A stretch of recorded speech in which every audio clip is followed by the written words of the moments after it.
Situation géopolitique actuelle du Sénégal. Situation géopolitique actuelle du Sénégal.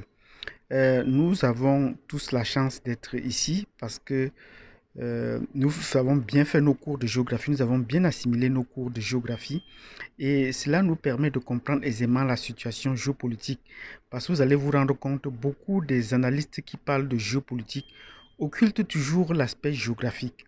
Alors, en suivant l'ordre du mot, son étymologie, vous vous rendez compte que la géo vient toujours avant la politique. Donc, pour faire une bonne analyse géopolitique, il faut d'abord bien maîtriser l'espace géographique dans lequel va s'appuyer votre analyse. Parce que la géopolitique, telle que le montre le mot, c'est la politique appliquée à un espace. C'est le jeu politique appliqué à un espace. Et dans le contexte de cette vidéo, nous allons faire la géopolitique, nous allons faire la géopolitique du Sénégal, c'est-à-dire nous allons parler de la politique appliquée au Sénégal. Mais pour y parvenir, nous allons d'abord procéder à une présentation géographique dans une perspective politique du Sénégal.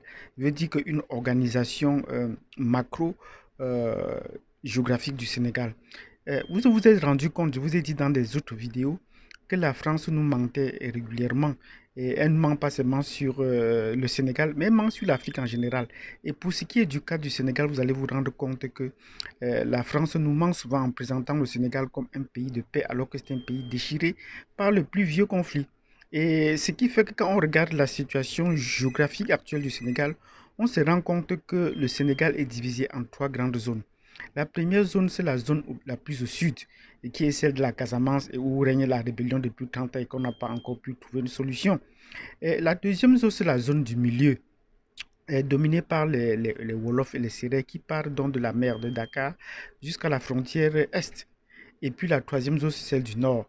Celle du nord qui a commencé par être conquise par les Français avec la ville de Saint-Louis et le département éponyme ou la région éponyme euh, est entièrement dominée par les Français puisqu'il y a encore et également en dehors de Saint-Louis des villes qui portent des noms français et donc après l'indépendance du Sénégal, le Sénégal, quoiqu'il y a une langue nationale, n'a pas encore pu débaptiser ces villes qui portent encore vraiment les signes de l'impérialisme français, de la domination française dans cette zone.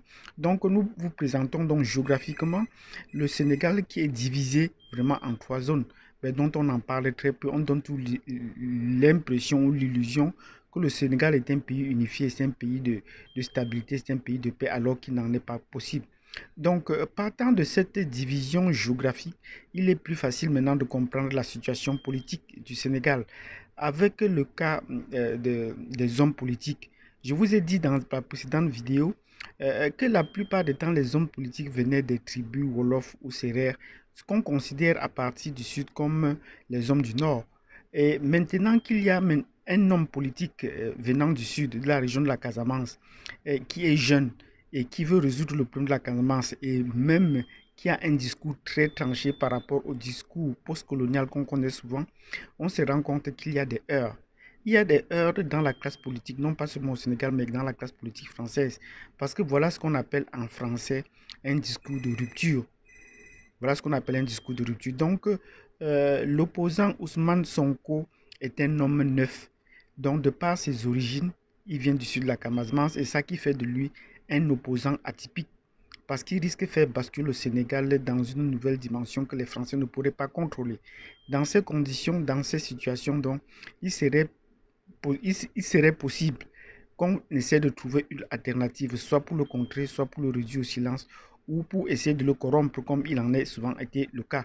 C'est ce qui explique cette tension qu'on peut comprendre aujourd'hui au Sénégal sur le plan politique, parce que la plupart des hommes politiques relèvent de la période coloniale, même si le président actuel est né en 1961, c'est-à-dire après l'indépendance, mais il a connu l'école coloniale et ses parents ou ses pères politiques ont été généralement des hommes de l'époque coloniale, comme Abdoulaye Wade.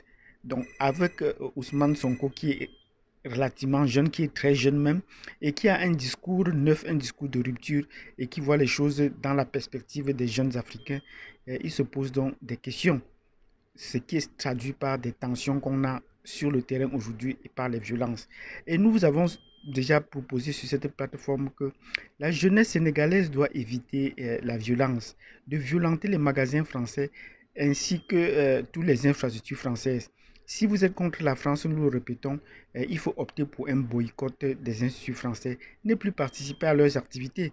C'est vous qui fournissez les bras pour vous détruire. Donc, la géopolitique française aujourd'hui, la géopolitique sénégalaise aujourd'hui est à la croisée des chemins pour résoudre le cas de Sonko. Combien de temps Sonko va-t-il encore tenir? Attendons voir comment les choses vont se passer. Si vous avez aimé cette vidéo dans laquelle nous avons fait une présentation géopolitique du Sénégal, tant sur le plan géographique que sur le plan politique, vous nous mettez des pouces. Et n'oubliez pas de vous abonner, surtout de partager cette vidéo pour qu'on ait une vision assez partagée sur le Sénégal et sur l'Afrique.